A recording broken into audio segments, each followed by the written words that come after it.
Hello friends, welcome to my YouTube channel GK quiz में आप सभी का बहुत बहुत स्वागत है फ्रेंड्स।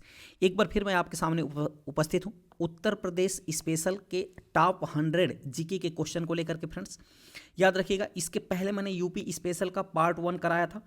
जो जीके का पार्ट था वो काफ़ी अति महत्वपूर्ण प्रश्नों की श्रृंखला थी। उसको अगर आप नहीं देखे हैं तो प्लेलिस्ट में विजिट करके आप देख सकते हैं। आज मैं पार्ट 2 की बात करने वाला हूँ। ठीक है फ्रेंड्स, तो पार्ट 2 में हम जो उत्तर प्रदेश के चाहे जिस भी एग्ज़ाम में पेपर में आए हुए प्रश्न हैं उन सभी प्रश्नों को मैं आज डिटेल वाइज कवर करने वाला हूं। ठीक है, तो वीडियो को शुरू से अंत तक जरूर देखिएगा। हाल फिलहाल में जो भी आपके एग्जाम है उत्तर प्रदेश के, उसके लिए काफ़ी अति महत्वपूर्ण आज का सेशन होने वाला है। तो चलिए देरी न करते हुए शुरुआत करते हैं पहले क्वेश्चन से। पहला क्वेश्चन आपके सामने फ्रेंड्स कह रहा है, सिराज ए हिंद के नाम से कौन सा नगर प्रसिद्ध है।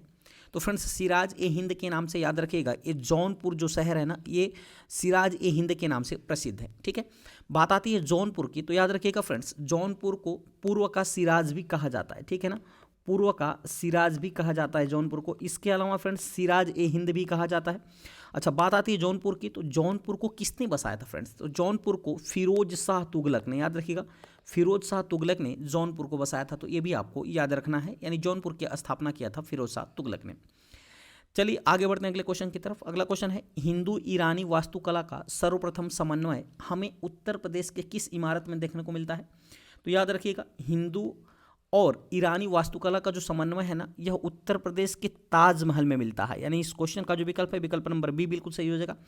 ताजमहल है कहाँ फ्रेंड्स, तो ये आगरा में स्थित है ना, उत्तर प्रदेश के आगरा में स्थित है, जहाँ में हिंदू और ईरानी वास्तुकला का समन्वय हमें देखने को मिलता है। ठीक है, बात आती है ताजमहल की फ्रेंड्स, तो याद रखिएगा ताजमहल के वास्तुकार कौन है, यहाँ से प्रश्न आपके एग्जाम में पूछे जाते हैं। तो वास्तुकार आपको याद रखना है, वो है उस्ताद अहमद लाहौरी। कौन है, उस्ताद अहमद लाहौरी, ये भी आपको याद रखने हैं। ठीक है, चलिए आगे बढ़ते हैं अगले क्वेश्चन की तरफ। अगला क्वेश्चन है, 1858 का महारानी विक्टोरिया का घोषणा पत्र कहाँ पढ़ा गया था। तो फ्रेंड्स 1858 का महारानी विक्टोरिया का घोषणा पत्र है ना, ये कहाँ पढ़ा गया था, ये पढ़ा गया था इलाहाबाद के अंदर। यानी इस क्वेश्चन का जो विकल्प है, विकल्प नंबर डी बिल्कुल सही हो जाएगा। ठीक है, वर्तमान में इलाहाबाद का नाम क्या है, तो वर्तमान में इलाहाबाद का नाम प्रयागराज है, ये भी आपको याद रखना है। साथ ही साथ इलाहाबाद की मैं बात करूं फ्रेंड्स, तो याद रखिएगा 1 नवंबर 1858 को, 1 नवंबर 1858 को यह घोषणा पत्र पढ़ा गया था। और कहाँ पढ़ा गया था, तो ये मिंटो पार्क में पढ़ा गया था। तो ये भी आपको याद रखना है। अगला प्रश्न है, 1857 की क्रांति में निम्न में से कौन सा संबंधित नहीं है। तो फ्रेंड्स 1857 की क्रांति से कुंवर सिंह भी संबंधित है, बेगम हजरत महल भी संबंधित है, और मौलवी अहमदुल्ला भी संबंधित है। ठीक है, जबकि सरदार उधम सिंह जो है फ्रेंड्स, ये 1857 की क्रांति से संबंधित नहीं है। तो कुंवर सिंह की बात करें तो इन्होंने फ्रेंड्स याद रखिएगा बिहार से इन्होंने नेतृत्व किया था 1857 की क्रांति का। और बेगम हजरत महल जो है, इन्होंने लखनऊ से नेतृत्व किया था। ठीक है, जबकि मौलवी अहमदुल्ला जो है फ्रेंड्स, इन्होंने फैजाबाद से, याद रखिएगा फैजाबाद से 1857 के क्रांति का नेतृत्व किया था। सरदार उधम सिंह की बात करें फ्रेंड्स, तो इन्होंने जो है बिहार का जो मुजफ्फरनगर है ना, बिहार का जो मुजफ्फरपुर है ना, मुजफ्फरपुर, वहाँ पर इन्होंने जाकर के अंग्रेज अधिकारी की हत्या किया था। तो ये भी आपको याद रखना है।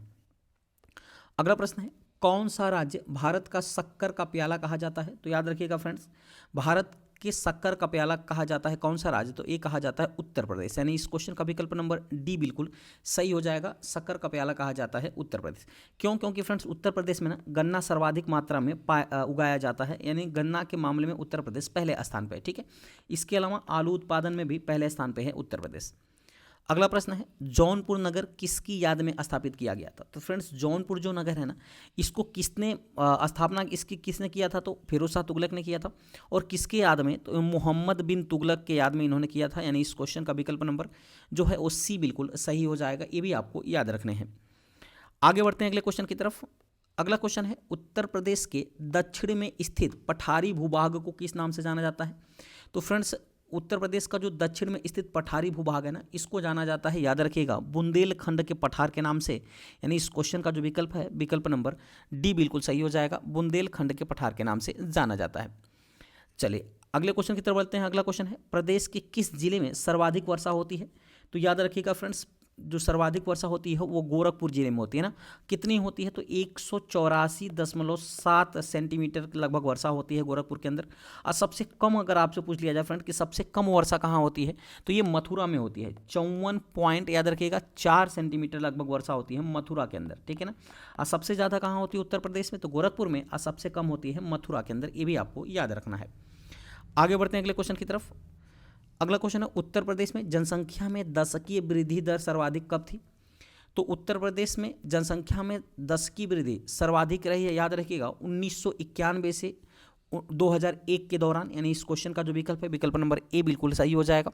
अच्छा, कितनी दशकीय वृद्धि देखने को मिली थी? तो ये भी आपको याद रखना है, कुल 25.875% दशकीय वृद्धि देखने को मिली थी, ये भी आपको याद रखना है। अगला प्रश्न है, जनगणना 2011 के अनुसार उत्तर प्रदेश में उच्चतम साक्षरता दर वाला जनपद कौन सा है? तो फ्रेंड्स, उच्चतम साक्षरता जनपद वाला जो जिला है ना, याद रखिएगा वो है गौतम बुद्ध नगर, यानी इस क्वेश्चन का विकल्प नंबर डी बिल्कुल सही हो जाएगा। गौतम बुद्ध नगर जो है फ्रेंड्स, वो जनगणना 2011 के अनुसार उच्चतम साक्षरता दर वाला जिला है। अच्छा, सबसे न्यूनतम साक्षरता दर वाला जिला कौन सा है? तो ये भी आपको याद रखना है, ये है फ्रेंड्स श्रावस्ती। कौन है? तो श्रावस्ती जो है ना, ये न्यूनतम साक्षरता दर वाला जिला है, तो ये भी आपको याद रखना है। और इस क्वेश्चन का आंसर विकल्प नंबर डी बिल्कुल सही हो जाएगा, ठीक है। चलिए आगे बढ़ते हैं अगले क्वेश्चन की तरफ। अगला क्वेश्चन है, उत्तर प्रदेश का कौन सा क्षेत्र आद्य कल्प की प्राचीनतम शैलों से निर्मित है? तो याद रखिएगा फ्रेंड्स, उत्तर प्रदेश का जो बुंदेलखंड का पठार है ना, कौन है फ्रेंड्स? बुंदेलखंड का पठार, यानी इस क्वेश्चन का विकल्प नंबर ए बिल्कुल सही हो जाएगा। बुंदेलखंड का जो पठार है वह आद्य कल्प की प्राचीनतम शैली से निर्मित है, यानी इस क्वेश्चन का विकल्प नंबर ए बिल्कुल सही हो जाएगा, ठीक है। चलिए अगले क्वेश्चन की तरफ बढ़ते हैं। अगला क्वेश्चन है, उत्तर प्रदेश किस प्राचीनतम भूभाग का हिस्सा है? तो फ्रेंड्स, उत्तर प्रदेश जो है ना, एक गोंडवाना लैंड, याद रखिए गोंडवाना लैंड का प्राचीनतम हिस्सा है, यानी इस क्वेश्चन का विकल्प नंबर ए बिल्कुल सही हो जाएगा, ठीक है। अच्छा, बात करते हैं फ्रेंड्स, मान लीजिए ये पृथ्वी है ना, तो पृथ्वी पहले इस संपूर्ण पृथ्वी का जो भाग था ना, जो भूमिगत भाग था, उसको कहा जाता है पैंजिया कहा जाता था, ठीक है ना। किस नाम से जाना जाता था? पैंजिया से। फिर बाद में ये 2 भागों में टूट गया। जब 2 भागों में टूटा फ्रेंड्स, तो ऊपर वाले को कहा गया अंगारा लैंड, याद रखिएगा। ऊपर वाले को क्या कहा गया? अंगारा लैंड। और नीचे वाले को क्या कहा गया? इसको कहा गया गोंडवाना लैंड।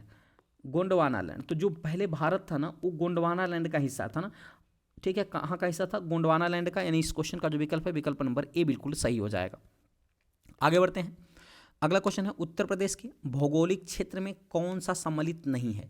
तो फ्रेंड्स, उत्तर प्रदेश का जो भौगोलिक क्षेत्र है ना, इसमें गंगा यमुना का मैदान सम्मिलित नहीं है, यानी इस क्वेश्चन का जो विकल्प है विकल्प नंबर बी बिल्कुल बी बिल्कुल सही होगा, हिमालय, ठीक है ना। इसको मिटा लेते हैं, ठीक है।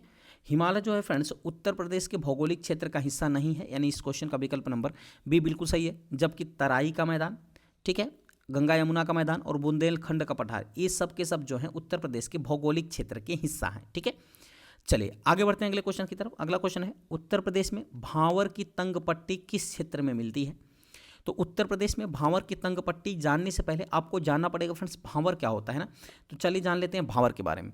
जो भांवर होता है ना फ्रेंड्स, ये कंकरीला क्षेत्र होता है, ठीक है ना। क्या होता है? कंकरीला क्षेत्र को भांवर क्षेत्र कहा जाता है, यानी इस क्वेश्चन का जो विकल्प है विकल्प नंबर ए बिल्कुल सही हो जाएगा।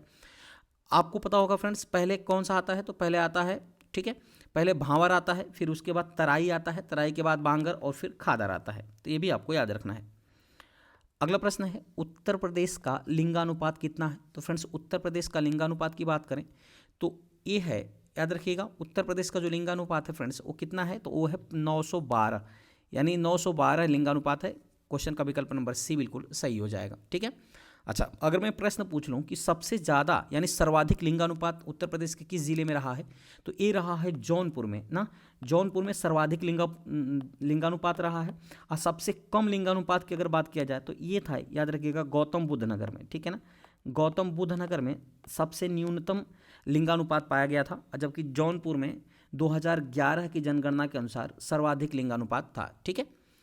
अगला क्वेश्चन है, उत्तर प्रदेश की साक्षरता दर कितनी है? तो जनगणना 2011 के अनुसार उत्तर प्रदेश में जो साक्षरता दर है ना फ्रेंड्स, वो कितनी है? तो वो है 67.68%, यानी इस क्वेश्चन का विकल्प नंबर सी बिल्कुल सही हो जाएगा।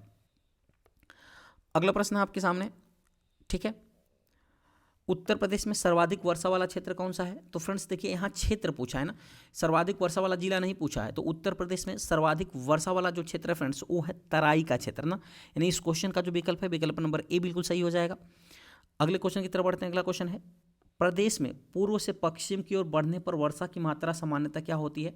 बढ़ जाती है, कम हो जाती है, या इनमें कोई अंतर नहीं आता है? तो याद रखिएगा, प्रदेश में जब ज्यों ही हम पूर्व से पश्चिम की तरफ बढ़ते हैं, ठीक है, ये मान लीजिए हमारा उत्तर प्रदेश है, ठीक है, उत्तर प्रदेश में ज्यों ही पूर्व से हम पश्चिम की तरफ बढ़ते हैं ना, तो आर्द्रता, जो हवाओं में आर्द्रता की कमी होने लगती है। जब हवाओं में आर्द्रता की कमी होने लगती है तो वर्षा की मात्रा क्या हो जाती है? कम हो जाती है। यानी इस क्वेश्चन का विकल्प नंबर क्या हो जाएगा? बी बिल्कुल सही हो जाएगा। ठीक है, यानी प्रदेश में पूर्व से पश्चिम की ओर जाने पर वर्षा की मात्रा में कमी आने शुरू हो जाती है। अगला प्रश्न है, उत्तर प्रदेश का सर्वाधिक नम भूमि यानी वेटलैंड वाला जिला कौन सा है? तो उत्तर प्रदेश का सर्वाधिक नम भूमि और वेटलैंड जिला है सोनभद्र जिला, यानी इस क्वेश्चन का जो विकल्प है विकल्प नंबर बी बिल्कुल सही हो जाएगा। ठीक है, चलिए आगे बढ़ते हैं अगले क्वेश्चन की तरफ।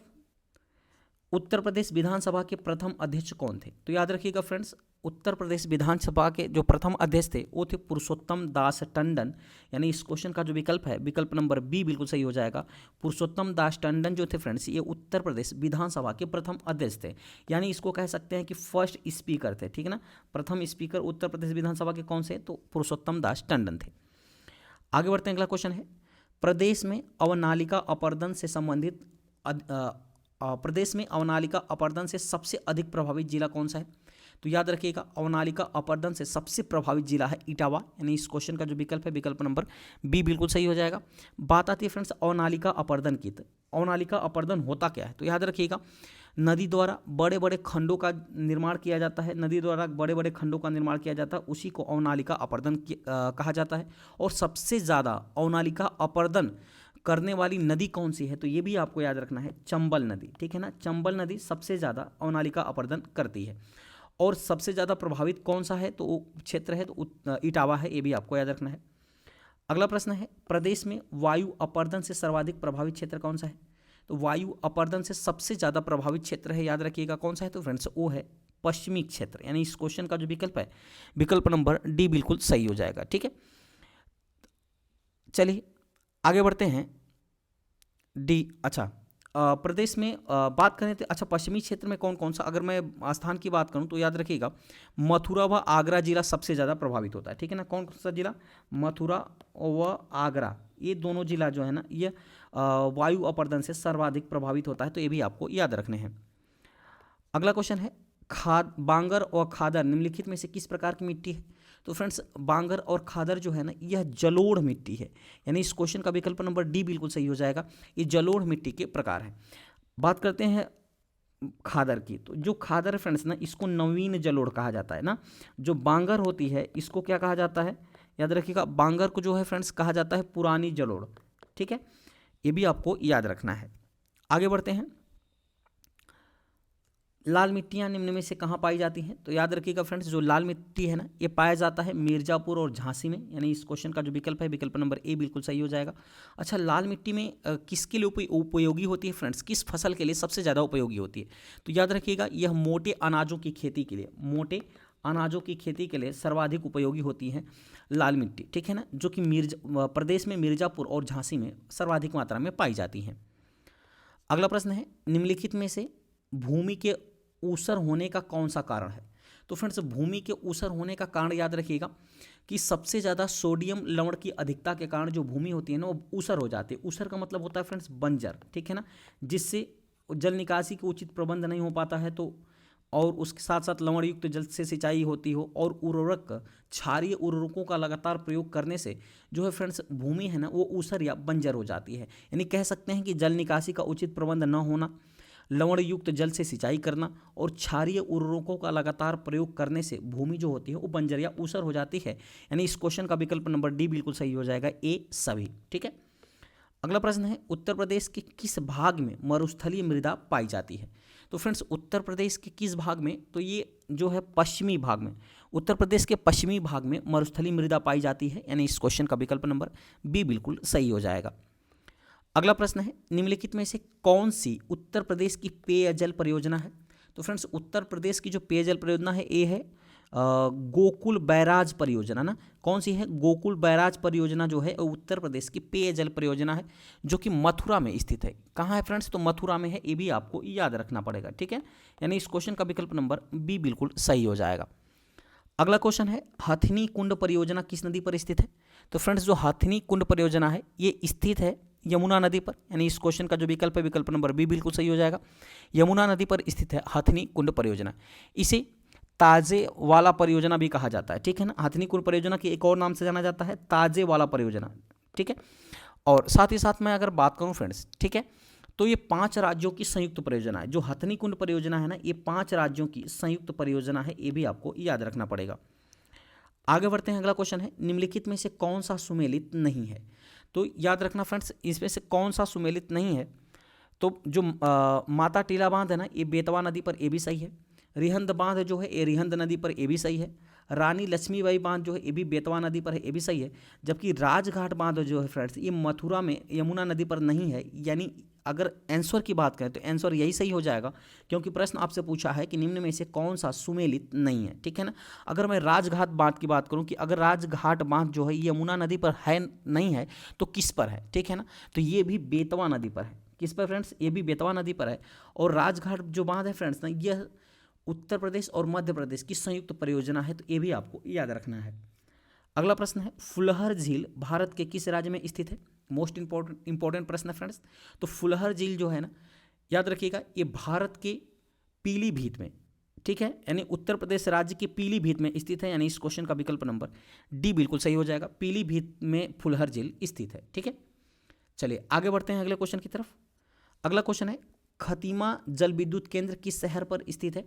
तो फ्रेंड्स किस नहर पर स्थित है? खतीमा जल विद्युत केंद्र जो है ना, ये याद रखिएगा, ये स्थित है फ्रेंड्स शारदा नहर पे ना। यानी इस क्वेश्चन का विकल्प नंबर बी बिल्कुल सही हो जाएगा।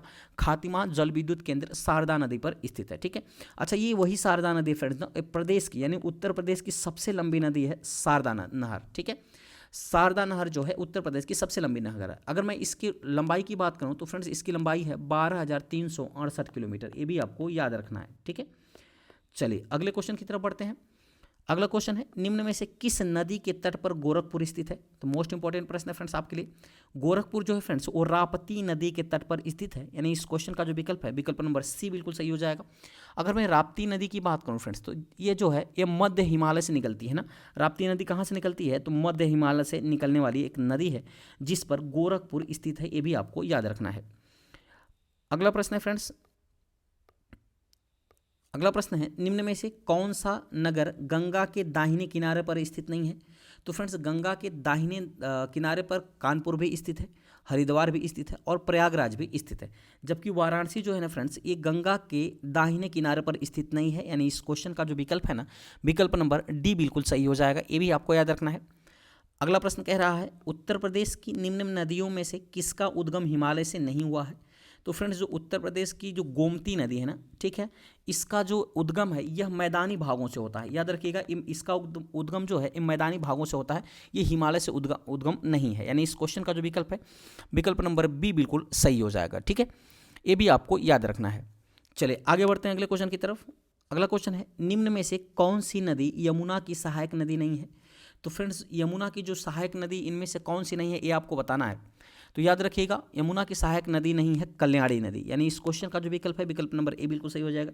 इसके अलावा चंबल, बेतवा और केन, ये तीनों नदियां जो हैं फ्रेंड्स ना, ये मध्य प्रदेश में है, जो कि यमुना की सहायक नदी हैं, ये भी आपको याद रखना है, ठीक है। तीनों नदियाँ जो है वो कहाँ की हैं? तीनों नदियाँ जो हैं ये यमुना की सहायक नदी हैं। आगे बढ़ते हैं। निम्न में से कौन सा वृक्ष जो कभी सामाजिक वानिकी में लोकप्रिय था अब ये पारिस्थितिक आतंकवाद माना जाता है? तो याद रखिएगा, ये है यूकेलिप्टस। यानी इस क्वेश्चन का विकल्प नंबर डी बिल्कुल सही हो जाएगा। यानी यूकेलिप्टस का जो वृक्ष है फ्रेंड्स, जहाँ भी ये लगा होता है ना, वहाँ आसपास की भूमि को बंजर बना देता है। यानी कहने का मतलब है कि वहाँ इसकी जो है पानी सोखने की क्षमता बहुत ज़्यादा होती है। यानी ये आसपास की जो भूमि है ना, वहाँ के पानी को सोख लेता है, ठीक है। इसलिए इसको पारिस्थितिकी का आतंकवाद कहा जाता है। यानी इस क्वेश्चन का विकल्प नंबर डी बिल्कुल सही हो जाएगा। अगला प्रश्न है, राष्ट्रीय वन नीति में भारत के कुल भौगोलिक क्षेत्र के कितने प्रतिशत भाग पर वन रखने का लक्ष्य रखा गया है? तो फ्रेंड्स, भारत के कुल भौगोलिक क्षेत्र का लगभग 33.33% भाग पर वन रखने का लक्ष्य रखा गया है, ठीक है ना।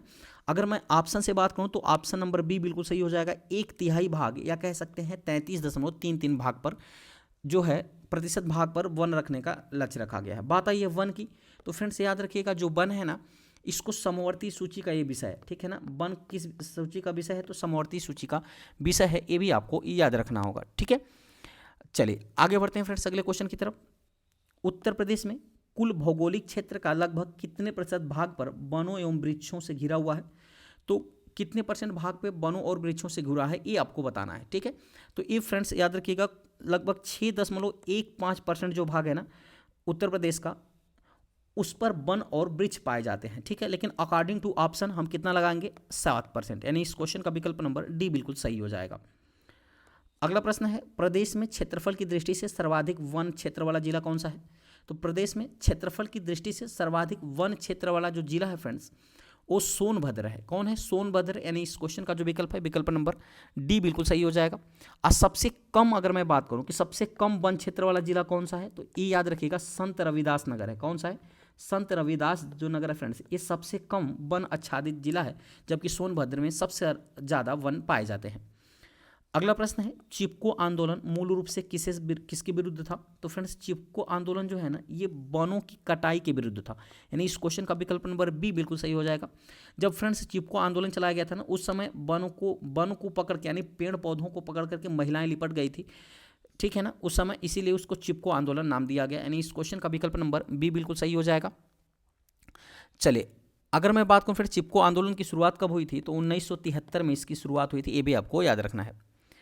अगला प्रश्न है, पग मार्क तकनीक का प्रयोग किसके आकलन में किया जाता है? तो फ्रेंड्स जो पग मार्क तकनीक है ना, इसका प्रयोग किया जाता है, याद रखिएगा, विभिन्न वन्य जंतुओं की जनसंख्या के आकलन के लिए, या वन्य जीव गुदना गुदवाने ताकि स्पीसीज दूसरे भेद किया जा सके, वनों में पक्षी का अवलोकन करने के लिए, इनमें से कोई नहीं।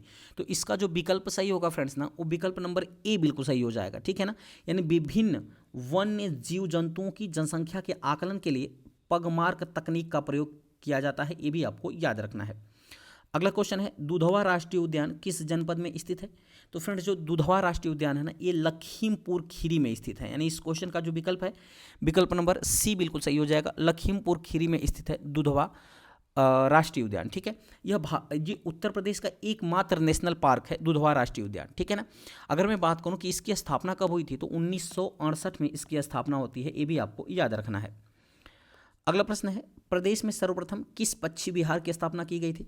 तो फ्रेंड्स प्रदेश में सर्वप्रथम बात करें कि किस पक्षी विहार की स्थापना की गई थी, तो ये किया गया था नवाबगंज पक्षी विहार की ना, यानी इस क्वेश्चन का जो विकल्प है विकल्प नंबर बी बिल्कुल सही हो जाएगा। नवाबगंज पक्षी विहार की स्थापना सर्वप्रथम उत्तर प्रदेश में की गई थी, यानी विकल्प नंबर बी बिल्कुल सही हो जाएगा। अच्छा, ये कहाँ स्थित है? तो ये उन्नाव में, ये भी आपको याद रखना है, उन्नाव में ये स्थित है, जिसकी स्थापना 1884 में की गई थी, ठीक है ना, 1884 में। अगला प्रश्न है, प्रदेश का सर्वाधिक विस्तृत पक्षी विहार कौन सा है? तो प्रदेश का सर्वाधिक विस्तृत पक्षी विहार जो है फ्रेंड्स, ये है याद रखिएगा कौन सा है, तो ये है लाख बहासी पक्षी विहार, यानी इस क्वेश्चन का जो विकल्प है विकल्प नंबर सी बिल्कुल सही हो जाएगा, ठीक है। ये भी कहाँ स्थित है? तो ये भी एक कन्नौज में स्थित है ना। कहाँ स्थित है? कन्नौज में स्थित है। इसकी स्थापना होती है 1988 के अंदर इसकी स्थापना होती है, ठीक है ना। जबकि नवाबगंज पक्षी विहार की स्थापना कब होती है? तो 1984 के अंदर होती है। अच्छा, ये उन्नाव की मैं बात करूँ फ्रेंड्स, तो इसका वर्तमान में क्या नाम है? नवाबगंज पक्षी विहार का वर्तमान में क्या नाम रख दिया गया है? तो इसका नाम है शहीद चंद्रशेखर पक्षी विहार, याद रखिएगा, शहीद चंद्रशेखर पक्षी विहार वर्तमान में इसका नाम हो गया है, तो ये भी आपको याद रखना पड़ेगा। अगला प्रश्न है, प्रदेश का सबसे बड़ा वन्य जीव विहार कौन सा है? तो फ्रेंड्स प्रदेश का सबसे बड़ा वन्य जीव विहार जो है ये है हस्तिनापुर, यानी इस क्वेश्चन का जो विकल्प है विकल्प नंबर सी बिल्कुल सही हो जाएगा, ठीक है। अगर मैं इसके एरिया की बात करूं तो कुल 2073 किलोमीटर के एरिया पर फैला हुआ है हस्तिनापुर का वन्य जीव विहार, ठीक है, जो कि प्रदेश का सबसे बड़ा वन्य जीव विहार है। अगला प्रश्न है, राज्य में एक बब्बर शेर सफारी स्थापित किया जा रहा है, वो कहाँ स्थित है? तो जो फ्रेंड्स एक बब्बर शेर सफारी स्थापित किया जा रहा है ना, वो इटावा जिले में स्थित है ना, यानी इस क्वेश्चन का जो विकल्प है विकल्प नंबर सी बिल्कुल सही हो जाएगा। ये एक बब्बर शेर सफारी जो है वो इटावा में स्थापित किया जा रहा है। अगला प्रश्न है, राष्ट्रीय चंबल अभ्यारण्य निम्नलिखित में से किस राज्य का हिस्सा नहीं है? तो राष्ट्रीय चंबल जो अभ्यारण्य है ना फ्रेंड्स, वो किसका हिस्सा नहीं है, ये आपसे पूछ रहा है, ठीक है ना। तो इस क्वेश्चन का जो आंसर हो जाएगा, आंसर सी बिल्कुल सही हो जाएगा, ये हरियाणा का हिस्सा नहीं है। इसके अलावा बात करें तो ये उत्तर प्रदेश का भी हिस्सा है, मध्य प्रदेश का हिस्सा है और राजस्थान का हिस्सा है, जबकि ये हरियाणा का हिस्सा नहीं है। तो इस क्वेश्चन का जो विकल्प है विकल्प नंबर सी बिल्कुल सही हो जाएगा, ये भी आपको याद रखना है। आगे बढ़ते हैं अगले क्वेश्चन की तरफ। उत्तर प्रदेश में सस्य जलवायु क्षेत्रों की संख्या कितनी है? तो फ्रेंड्स उत्तर प्रदेश में सस्य जलवायु क्षेत्रों की कुल संख्या की बात करें तो इसकी है 7। कितनी है? 7 है, यानी इस क्वेश्चन का जो विकल्प है विकल्प नंबर 7 नहीं है, 9 है। कौन सा है? 9 होगा इसका विकल्प, ठीक है ना, यानी विकल्प नंबर सी बिल्कुल सही हो जाएगा, ठीक है। अगर मैं बात करूं फ्रेंड्स की, चलिए आगे बढ़ते हैं। अगला क्वेश्चन है, निम्न में से किस फसल के उत्पादन में उत्तर प्रदेश देश का सबसे बड़ा उत्पादक है? तो फ्रेंड्स याद रखिएगा, चावल की मैं बात करूं तो चावल में पश्चिम बंगाल प्रथम स्थान पर है, ठीक है ना। चावल उत्पादन के मामले में पश्चिम बंगाल प्रथम पे है, जबकि आलू के उत्पादन में उत्तर प्रदेश पहले स्थान पे है। मैंने आपको पिछले क्वेश्चन में भी बताया था, आलू और गन्ना के उत्पादन में, ठीक है ना। इसके अलावा आलू गन्ना के उत्पादन में उत्तर प्रदेश पहले स्थान पर है, ठीक है। अगला प्रश्न है कि देश की कुल कृषि योग्य भूमि का कितना प्रतिशत उत्तर प्रदेश में स्थित है? तो पूरे देश में यानी पूरे भारत की जो कृषि योग्य भूमि है ना, उसका कितना प्रतिशत भाग उत्तर प्रदेश में स्थित है, ठीक है। तो याद रखिएगा, उसका कुल फ्रेंड्स 15% भाग उत्तर प्रदेश में स्थित है, यानी इस क्वेश्चन का विकल्प नंबर ए बिल्कुल सही हो जाएगा। अगले क्वेश्चन की तरफ बढ़ते हैं। अगला क्वेश्चन है, उत्तर प्रदेश की सर्वाधिक सीमा किस राज्य से लगता है? तो फ्रेंड्स उत्तर प्रदेश की सर्वाधिक सीमा जो है ये मध्य प्रदेश से लगता है, यानी इस क्वेश्चन का जो विकल्प है विकल्प नंबर सी बिल्कुल सही हो जाएगा, ठीक है। यानी लगभग उत्तर प्रदेश के 11 जो जिले हैं फ्रेंड्स ना, वो किससे सीमा साझा करते हैं? तो मध्य प्रदेश से सीमा साझा करते हैं, ठीक है। अच्छा, अगर मैं बात करूँ इसके अलावा उत्तर प्रदेश जो है इसकी सीमा जो 8 राज्यों और एक केंद्र शासित प्रदेश और एक देश से लगती है ना। 8 राज्यों के अलावा एक केंद्र शासित प्रदेश और एक देश कौन सा है फ्रेंड्स? तो नेपाल, इससे भी उत्तर प्रदेश की सीमा लगती है, तो ये भी आपको याद रखना है, ठीक है। अगला प्रश्न है, उत्तर प्रदेश का सोनभद्र जिले में कितने राज्यों की सीमा स्पर्श करता है? तो उत्तर प्रदेश का जो सोनभद्र जिला है ना फ्रेंड्स, ये कितने राज्यों से सीमा स्पर्श करता है? तो ये स्पर्श करता है 4 जिलों से, यानी इस क्वेश्चन का जो विकल्प है विकल्प नंबर बी बिल्कुल सही हो जाएगा। वो 4 जिले कौन कौन से हैं? तो ये भी आपको याद रखना है। तो पहला है छत्तीसगढ़, ठीक है ना, पहला क्या है फ्रेंड्स? छत्तीसगढ़। और दूसरा है मध्य प्रदेश, ठीक है, छत्तीसगढ़ मध्य प्रदेश। और तीसरा है झारखंड, ठीक है। और चौथा है फ्रेंड्स बिहार। तो ये भी आपको याद रखना है कि उत्तर प्रदेश का जो सोनभद्र जिला है ना, ये 4 राज्यों से सीमा साझा करता है। अगला प्रश्न है, उत्तर प्रदेश में संतरे की पैदावार वाला प्रमुख जिला कौन सा है? तो संतरे की पैदावार वाला जो जिला है फ्रेंड्स, वो है सहारनपुर जिला, यानी इस क्वेश्चन का जो विकल्प है विकल्प नंबर सी बिल्कुल सही हो जाएगा। सहारनपुर जिला जो है फ्रेंड्स उत्तर प्रदेश में संतरे की पैदावार वाला प्रमुख जिला है। साथ ही साथ जो फ्रेंड्स सहारनपुर जिला है ना, ये लीची उत्पादन के मामले में भी पहले स्थान पे है, तो ये भी आपको याद रखना है। अगला प्रश्न है, उत्तर प्रदेश में किसान बही योजना कब लागू किया गया था? तो फ्रेंड्स उत्तर प्रदेश में किसान बही योजना की शुरुआत जो है ये होती है, ठीक है, किस सन से होती है? तो याद रखिएगा 1992 से, यानी इस क्वेश्चन का जो विकल्प है विकल्प नंबर सी बिल्कुल सही हो जाएगा।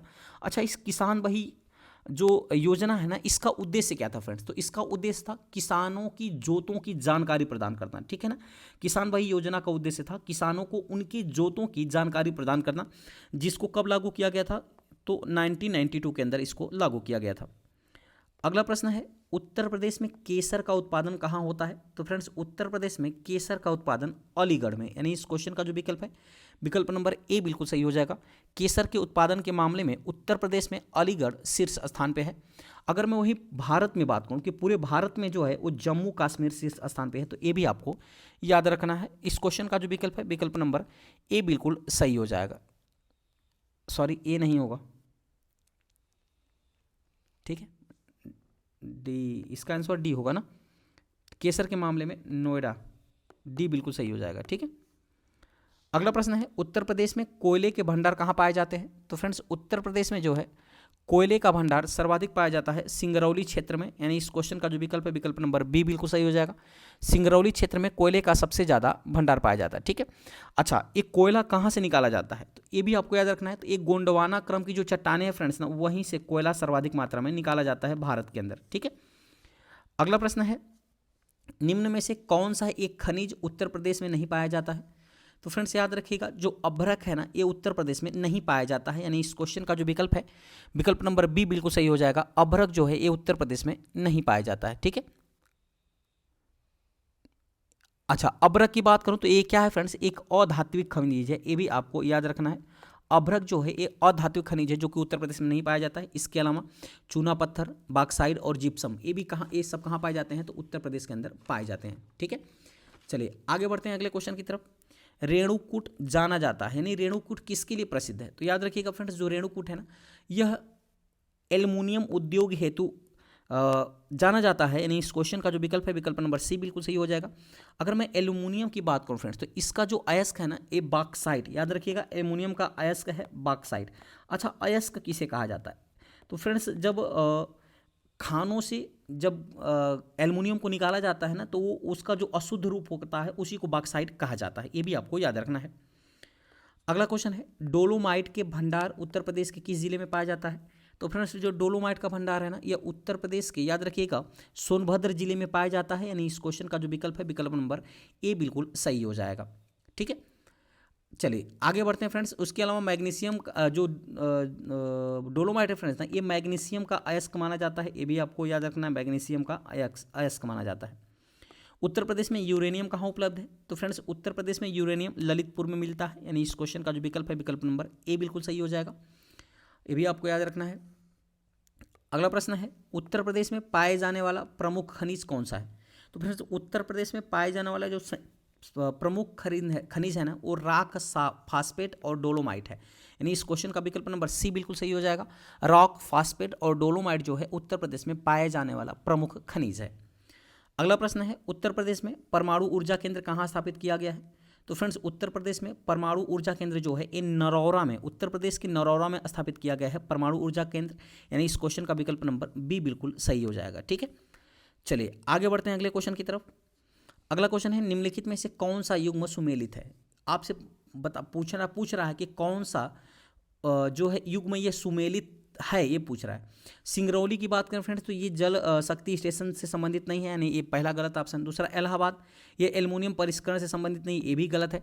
ठीक है, वहीं मथुरा की बात करें तो मथुरा जो है फ्रेंड्स यहाँ तेल शोधन कारखाना स्थित है, ये बिल्कुल सही है। उत्तर प्रदेश का तेल शोधन कारखाना कहाँ है, तो ये मथुरा के अंदर स्थित है, ये बिल्कुल सही हो जाएगा। जबकि नरौरा जो है फ्रेंड्स ये ताप विद्युत संयंत्र नहीं है, बल्कि ये अभी मैंने आपको बताया फ्रेंड्स ये क्या है, ये परमाणु ऊर्जा केंद्र है नरौरा। ठीक है ना, चलिए अगले क्वेश्चन की तरफ बढ़ते हैं। अगला क्वेश्चन है ओबरा ताप विद्युत केंद्र की स्थापना किस देश के सहयोग से की गई है, तो फ्रेंड्स ये सोवियत संघ रूस, याद रखिएगा सोवियत संघ रूस के सहयोग से ओबरा ताप विद्युत केंद्र की जो है स्थापना की गई है, यानी इस क्वेश्चन का विकल्प नंबर डी बिल्कुल सही हो जाएगा। ठीक है, मैं बात करूं फ्रेंड्स कि इस ओबरा ताप विद्युत केंद्र की स्थापना कब हुई थी, तो 1971 के अंदर हुई थी। ठीक है, जो कि सोनभद्र में स्थित है। अगर मैं इसकी क्षमता की बात करूं तो इसकी क्षमता को ले फ्रेंड्स 1288 मेगावाट। ठीक है ना, 1288 मेगावाट बिजली उत्पादन इसकी क्षमता है।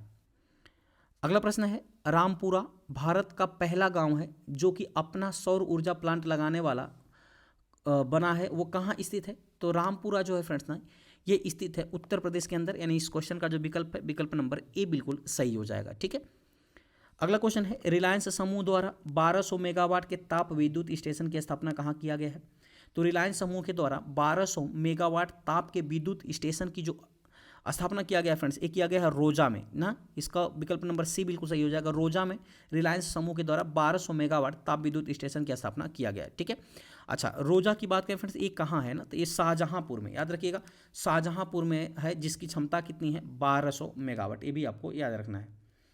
ठीक है, चलिए अगले क्वेश्चन की तरफ बढ़ते हैं। अगला क्वेश्चन है निम्नलिखित में से विद्युत संयंत्रों में कौन सा गैस आधारित विद्युत संयंत्र है, तो आपको याद रखना है फ्रेंड्स जो औरैया और दादरी ये जो विद्युत संयंत्र फ्रेंड्स ना ये गैस आधारित है ना, जबकि टांडा और ऊंचाहार ये जो विद्युत संयंत्र हैं फ्रेंड्स ये जो कोयला पे आधारित हैं, तो ये भी आपको याद रखना है। आपसे प्रश्न क्या पूछ रहा है कि गैस पर आधारित विद्युत संयंत्र कौन है? तो इस कूट के अनुसार विकल्प नंबर ए बिल्कुल सही हो जाएगा, यानी 1 और 2। ठीक है, आगे बढ़ते हैं अगले क्वेश्चन की तरफ। अगला क्वेश्चन है उत्तर प्रदेश विधानसभा में प्रथम अध्यक्ष कौन थे? तो फ्रेंड्स उत्तर प्रदेश विधानसभा के प्रथम अध्यक्ष यानी प्रथम स्पीकर थे पुरुषोत्तम दास टंडन, यानी इस क्वेश्चन का जो विकल्प है विकल्प नंबर बी बिल्कुल सही हो जाएगा। ये मैंने पिछले क्वेश्चन में भी आपको बताया था। अगला क्वेश्चन है संयुक्त प्रांत से उत्तर प्रदेश के रूप में नाम बदलने के बाद उत्तर प्रदेश का पहला राज्यपाल कौन बना था? तो ये आपको याद रखना है फ्रेंड्स कि उत्तर प्रदेश का पहला राज्यपाल कौन था। इसके पहले जो फ्रेंड्स है ना, उत्तर प्रदेश को यूपी के नाम से तो जाना जाता था, लेकिन यूपी का मतलब था यूनाइटेड प्रोविंस, यानी संयुक्त प्रांत के नाम से जाना जाता था उत्तर प्रदेश को। लेकिन याद रखिएगा 24 जनवरी 1950 के बाद जो फ्रेंड्स ना उत्तर प्रदेश का नामकरण हुआ और उत्तर प्रदेश की स्थापना हुई, यानी कह सकते हैं कि उत्तर प्रदेश के नाम से जाना जाने लगा संयुक्त प्रांत। ठीक है, तो जब संयुक्त प्रांत उत्तर प्रदेश के नाम से जाना जाने लगा तो उस समय इसके पहले राज्यपाल कौन बने थे, ये आपसे प्रश्न पूछ रहा है। तो वो थे फ्रेंड्स होरम सजी फिरोज शाह मोदी, यानी इस क्वेश्चन का जो विकल्प है विकल्प नंबर बी बिल्कुल सही हो जाएगा। ठीक है, चले आगे बढ़ते हैं अगले क्वेश्चन की तरफ। अगला क्वेश्चन है उत्तर प्रदेश में उच्च न्यायालय की स्थापना कब की गई थी? तो फ्रेंड्स उत्तर प्रदेश में उच्च न्यायालय की जो स्थापना किया गया था वो किया गया था 1866 में, यानी इस क्वेश्चन का जो विकल्प है विकल्प नंबर डी बिल्कुल सही हो जाएगा। 1861 अधिनियम के तहत इसकी स्थापना किया गया था, तो ये भी आपको याद रखना है। अच्छा, मैं बात करूं फ्रेंड्स कि उत्तर प्रदेश का उच्च न्यायालय है कहाँ, तो ये वर्तमान में प्रयागराज में स्थित है ना, प्रयागराज। और प्रयागराज जो उच्च न्यायालय है फ्रेंड्स, इसमें पूरे भारत का सबसे ज़्यादा जज हैं प्रयागराज के जो उच्च न्यायालय है ना। कुल कितने हैं? तो 160 है, ये भी आपको याद रखना है। अगला प्रश्न है स्वतंत्रता के पश्चात उत्तर प्रदेश के प्रथम मुख्य न्यायाधीश कौन थे? तो स्वतंत्रता के पश्चात उत्तर प्रदेश के जो प्रथम मुख्य न्यायाधीश थे फ्रेंड्स, याद रखिएगा वो कौन थे? तो वो थे विधु भूषण मलिक, यानी इस क्वेश्चन का जो विकल्प है विकल्प नंबर डी बिल्कुल सही हो जाएगा। विधु भूषण मलिक जो हैं और स्वतंत्रता के पश्चात उत्तर प्रदेश के प्रथम मुख्य न्यायाधीश थे। अगला प्रश्न है उत्तर प्रदेश में लोकायुक्त का पद सृजित किया गया। उत्तर प्रदेश में लोकायुक्त का पद कब सृजित किया गया था? तो ये सृजित किया गया था फ्रेंड्स 1975 के अंदर, यानी इस क्वेश्चन का जो विकल्प है विकल्प नंबर ए बिल्कुल सही हो जाएगा। 1975 में उत्तर प्रदेश में लोकायुक्त पद का सृजन किया गया था। ठीक है, अगला प्रश्न है भारत के पंचायती राज व्यवस्था का वास्तुकार यानी शिल्पी किसे कहा जाता है? तो भारत में पंचायती राज व्यवस्था का वास्तुकार BR मेहता समिति को कहा जाता है, यानी BR मेहता को। यानी BR मेहता की मैं बात करूँ फ्रेंड्स, बलवंत राय मेहता इनका नाम है। ठीक है ना, इन्होंने जो पंचायती राज व्यवस्था दिया था ना, ये त्रिस्तरीय, याद रखिएगा, ये त्रिस्तरीय जो प्रणाली है किसने दिया था? तो बलवंत राय मेहता समिति ने। ठीक है, अच्छा कब दिया था फ्रेंड्स? तो 1957 में यह समिति बनी थी, ये भी आपको याद रखना है। अगला प्रश्न है संविधान के किस भाग में पंचायती राज व्यवस्था संबंधी प्रावधान किए गए हैं? तो जो पंचायती राज व्यवस्था संबंधी प्रावधान जो फ्रेंड्स वह संविधान के 9वें भाग में किया गया है, यानी इस क्वेश्चन का जो विकल्प है विकल्प नंबर डी बिल्कुल सही हो जाएगा। 9वें भाग में पंचायती राज व्यवस्था का प्रावधान किया गया है। अगला प्रश्न है उत्तर प्रदेश में प्रथम निर्यात संवर्धन औद्योगिक पार्क कहाँ स्थापित किया गया है? तो उत्तर प्रदेश में प्रथम निर्यात संवर्धन औद्योगिक पार्क की जो स्थापना की गई फ्रेंड्स वो किया गया है आगरा के अंदर। ठीक है ना, यानी इस क्वेश्चन का जो विकल्प है विकल्प नंबर सी बिल्कुल सही हो जाएगा। अगले क्वेश्चन की तरफ बढ़ते हैं। अगला क्वेश्चन है निम्न में से किसे के लिए फर्रुखाबाद जाना जाता है? तो फ्रेंड्स जो फर्रुखाबाद है ना, यह किसके लिए जाना जाता है? तो फर्रुखाबाद का जो संबंध है वो छपाई फार्मा उद्योग से है ना, यानी इस क्वेश्चन का जो विकल्प है विकल्प नंबर बी बिल्कुल सही हो जाएगा। अगला क्वेश्चन है उत्तर प्रदेश खादी ग्रामोद्योग बोर्ड की स्थापना कब हुई थी? तो उत्तर प्रदेश खादी ग्रामोद्योग बोर्ड की जो स्थापना हुई थी फ्रेंड्स ना, ये कब हुई थी? तो याद रखिएगा, ठीक है, यानी 77 की अगर मैं आंसर की बात करूँ इसका विकल्प नंबर बी बिल्कुल सही हो जाएगा। 1960 में उत्तर प्रदेश खादी ग्रामोद्योग बोर्ड की स्थापना हुई थी। ठीक है, चलिए अगले क्वेश्चन की तरफ बढ़ते हैं फ्रेंड्स। अगला क्वेश्चन आपके सामने है उत्तर प्रदेश में सॉफ्टवेयर तथा बिजनेस प्रोसेस आउटसोर्सिंग उद्योग का सबसे बड़ा केंद्र कहाँ स्थित है? ठीक है, तो ये स्थित है नोएडा के अंदर, यानी इस क्वेश्चन का जो विकल्प है विकल्प नंबर सी बिल्कुल सही हो जाएगा। उत्तर प्रदेश के नोएडा में सॉफ्टवेयर तथा बिजनेस प्रोसेस आउटसोर्सिंग का उद्योग सबसे बड़ा उद्योग स्थित है, ये भी आपको याद रखना है। अगला क्वेश्चन है निम्नलिखित युग्मों में से कौन सा युग्म सुमेलित नहीं है? तो जो दिया गया फ्रेंड्स याद रखिएगा, नोएडा जो है सॉफ्टवेयर IT उद्योग से संबंधित है, ये बिल्कुल सही है। सीतापुर की बात करें तो ये भी प्लाईवुड उद्योग से संबंधित है, ये भी बिल्कुल सही है। गोरखपुर की बात करें तो यह खेल कूद के सामान बनाने से, ठीक है ना। अगर मैं इस क्वेश्चन के आंसर की बात करूं फ्रेंड्स कि इस क्वेश्चन का जो आंसर क्या होगा, तो इस क्वेश्चन का आंसर हो जाएगा गोरखपुर, ठीक है ना। यानी गोरखपुर खेल कूद सामान बनाने से संबंधित नहीं है, जबकि वाराणसी रेशम उद्योग से संबंधित है। तो विकल्प नंबर सी इसका बिल्कुल सही हो जाएगा, ठीक है। अगर मैं खेल कूद के सामान बनाने की बात करूं कि ये कहाँ बनाया जाता है फ्रेंड्स, तो ये बनाया जाता है फिरोजाबाद में, ठीक है ना। फिरोजाबाद में खेल कूद के सामान बनाए जाते हैं, जबकि गोरखपुर में नहीं बनाए जाते हैं। तो इसका जो असम्मिलित विकल्प है वो विकल्प नंबर सी बिल्कुल सही हो जाएगा। अगला प्रश्न है, निम्नलिखित में से कौन सा सुमेलित नहीं है। तो आपको याद रखना है फ्रेंड्स, कौन सा सुमेलित नहीं है। तो ये जो विकल्प नंबर कौन सा क्वेश्चन, अच्छा विकल्प नंबर सी बिल्कुल सही हो जाएगा। मॉडर्न बेकरी जो है ये लखनऊ से संबंधित नहीं है। इसके अलावा डीजल लोकोमोटिव कारखाना ये वाराणसी से संबंधित है। इंडियन टेलीफोन इंडस्ट्री नैनी से संबंधित है। तेल शोधक संयंत्र जो है ये मथुरा में है। जबकि मैं अगर बात करूं फ्रेंड्स कि जो मॉडर्न बेकरी जो है ना ये लखनऊ से संबंधित नहीं है, यानी इस क्वेश्चन का जो विकल्प है विकल्प नंबर सी बिल्कुल सही हो जाएगा, ठीक है। अगला प्रश्न है, उत्तर प्रदेश के किस नगर को पीतल नगरी के नाम से जाना जाता है। तो फ्रेंड्स उत्तर प्रदेश का जो मुरादाबाद शहर है ना, इसी को पीतल नगरी के नाम से जाना जाता है, यानी इस क्वेश्चन का जो विकल्प है विकल्प नंबर डी बिल्कुल सही हो जाएगा। अगला प्रश्न है, स्वावलंबन योजना निम्नलिखित में से किस उद्देश्य की पूर्ति करती है। तो जो स्वावलंबन योजना है फ्रेंड्स ना, ये महिलाओं को प्रशिक्षण एवं कौशल प्रदान करने से संबंधित है, यानी इस क्वेश्चन का जो विकल्प है विकल्प नंबर सी बिल्कुल सही हो जाएगा। यानी स्वावलंबन योजना का जो प्रयोग है, स्वावलंबन योजना का उद्देश्य है ना वो महिलाओं को प्रशिक्षित करना और उनके अंदर कौशल विकास करना है, ठीक है। अगला प्रश्न है, उत्तर प्रदेश सरकार की एक जिला एक उत्पाद योजना का लक्ष्य उत्तर प्रदेश के किससे प्रोत्साहित करना है।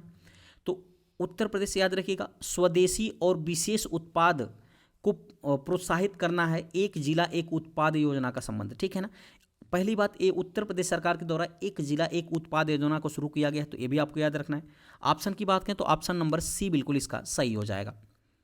अगला प्रश्न है, ग्रीन कार्ड योजना का संबंध किससे है। तो फ्रेंड्स ग्रीन कार्ड योजना का जो संबंध है ना ये परिवार नियोजन से है, यानी इस क्वेश्चन का जो विकल्प है विकल्प नंबर डी बिल्कुल सही हो जाएगा।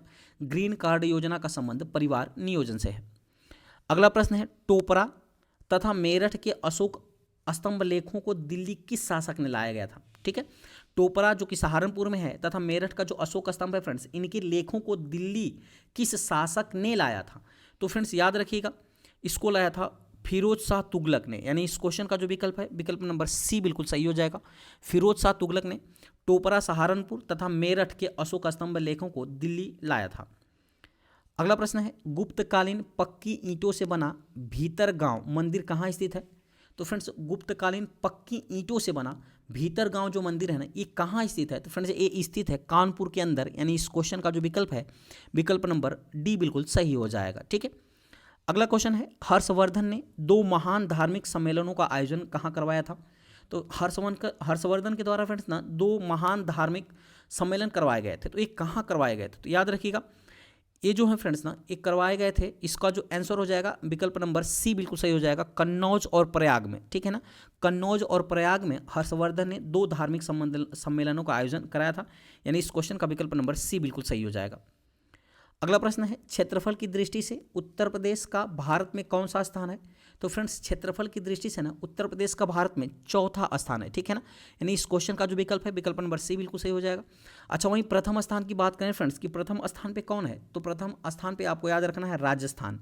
क्षेत्रफल की दृष्टि से प्रथम स्थान पे राजस्थान है, जबकि द्वितीय स्थान की बात करें तो दूसरे स्थान पे मध्य प्रदेश है, ठीक है ना। दूसरे स्थान पे मध्य प्रदेश है और तीसरे स्थान की बात करें तो तीसरे स्थान पे है महाराष्ट्र।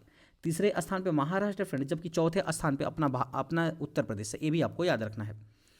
अगला प्रश्न है, राज्य का नाम उत्तर प्रदेश कब पड़ा था फ्रेंड्स। तो 24 जनवरी 1950 को उत्तर प्रदेश जाना जाता था। इसके पहले यूनाइटेड जो यूपी यानी यूनाइटेड प्रोविंस के नाम से जाना जाता था, यानी संयुक्त प्रांत के नाम से जाना जाता था, उसको 24 जनवरी 1950 को उत्तर प्रदेश नाम पड़ा था इसका, ठीक है ना। अगला प्रश्न है, उत्तर प्रदेश को पूर्व में किस नाम से जाना जाता था। तो फ्रेंड्स उत्तर प्रदेश को पूर्व में यूनाइटेड प्रोविंस या संयुक्त प्रांत के नाम से जाना जाता था, ये मैंने आपको पहले क्वेश्चन बता चुका हूँ। उत्तर प्रदेश का जनसंख्या घनत्व तो कितना है, ठीक है फ्रेंड्स। तो 2011 की जनगणना के अनुसार उत्तर प्रदेश का कुल जनसंख्या घनत्व है 829 प्रति व्यक्ति किलोमीटर ना, यानी 829 व्यक्ति प्रति किलोमीटर पर निवास करते हैं, यह उत्तर प्रदेश का जनसंख्या घनत्व है, यानी इस क्वेश्चन का जो विकल्प है विकल्प नंबर सी बिल्कुल सही हो जाएगा, ठीक है। चलिए आगे बढ़ते हैं अगले क्वेश्चन की तरफ।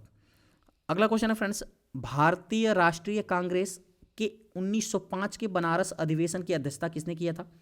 तो भारतीय राष्ट्रीय कांग्रेस का जो यानी आईएनसी, इंडियन नेशनल कांग्रेस का जो 1905 का बनारस अधिवेशन था ना, इसकी अध्यक्षता किया था गोपाल कृष्ण गोखले ने। यानी इस क्वेश्चन का जो विकल्प है, विकल्प नंबर सी बिल्कुल सही हो जाएगा। ठीक है, अगला क्वेश्चन है, भारत कला भवन कहाँ स्थित है? मोस्ट इंपॉर्टेंट प्रश्न है फ्रेंड्स। जो भारत कला भवन है ना, ये आपका कहाँ स्थित है? तो ये वाराणसी के अंदर स्थित है। यानी इस क्वेश्चन का जो विकल्प है, विकल्प नंबर सी बिल्कुल सही हो जाएगा। अगर मैं बात करूं कि इसकी स्थापना कब हुई थी, तो 1950 में इसकी कला भवन की स्थापना होती है और यह काशी हिंदू विश्वविद्यालय में स्थित है, भारत कला भवन। ये भी आपको याद रखना है। अगला प्रश्न है, चित्रकला की मुगल शैली का आरंभ किसने किया था? तो चित्रकला के मुगल शैली का जो आरंभ किया था फ्रेंड्स, वो किया था हुमायूं ने। यानी इस क्वेश्चन का जो विकल्प है, विकल्प नंबर सी बिल्कुल सही हो जाएगा। हुमायूं के द्वारा चित्रकला की मुगल शैली का आरंभ किया गया था, जिसे फ्रेंड्स आगरा की शैली के नाम से भी जाना जाता है। तो ये भी आपको याद रखना है। ठीक है ना, अगले क्वेश्चन की तरफ बढ़ते हैं। अगला क्वेश्चन है, उत्तर प्रदेश के निम्न में से किस शहर में राजकीय कला एवं शिल्प महाविद्यालय स्थित है? तो राजकीय कला और एवं शिल्प महाविद्यालय उत्तर प्रदेश की पूछ रहा है कि किस जिले में स्थित है ना, किस शहर में स्थित है? तो याद रखिएगा, ये लखनऊ शहर में स्थित है। यानी इस क्वेश्चन का जो विकल्प है, विकल्प नंबर डी बिल्कुल सही हो जाएगा। अगर मैं इसकी स्थापना की बात करूं तो इसकी स्थापना हुई थी 1911 में। ये भी आपको याद रखना है। ठीक है, अगला प्रश्न है, प्रसिद्ध चरकुला नृत्य कहाँ से संबंधित है? तो जो प्रसिद्ध चरकुला नृत्य है फ्रेंड्स ने, ये ब्रिज भूमि से यानी ब्रज भूमि से है। यानी इस क्वेश्चन का जो विकल्प है, विकल्प नंबर बी बिल्कुल सही हो जाएगा।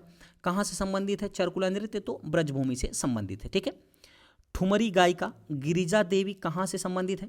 तो फ्रेंड्स ये बनारस घराना से संबंधित है, ठुमरी गायिका गिरिजा देवी। इसको आप सभी लोग जानते होंगे। यानी इस क्वेश्चन का जो विकल्प है, विकल्प नंबर डी बिल्कुल सही हो जाएगा। ठीक है, आगे बढ़ते हैं। अगला क्वेश्चन है, संगीत की शिक्षा के लिए उत्तर प्रदेश में पहला संगीत महाविद्यालय कहाँ है?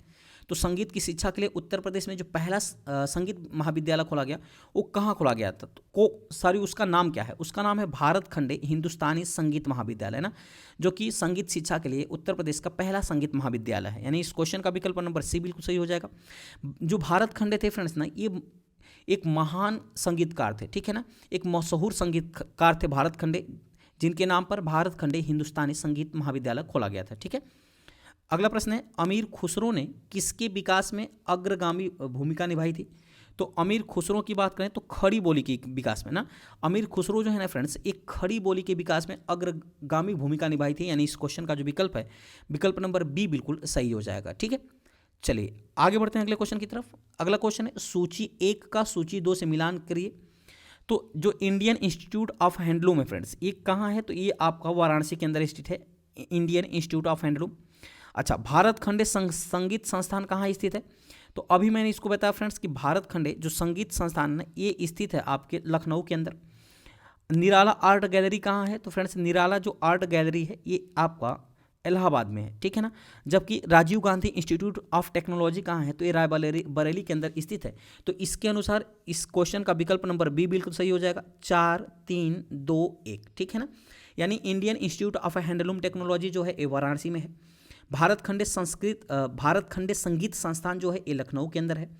निराला आर्ट गैलरी इलाहाबाद में है, जबकि Rajiv Gandhi institute of technology Bareilly के अंदर स्थित है। ये भी आपको याद रखना है।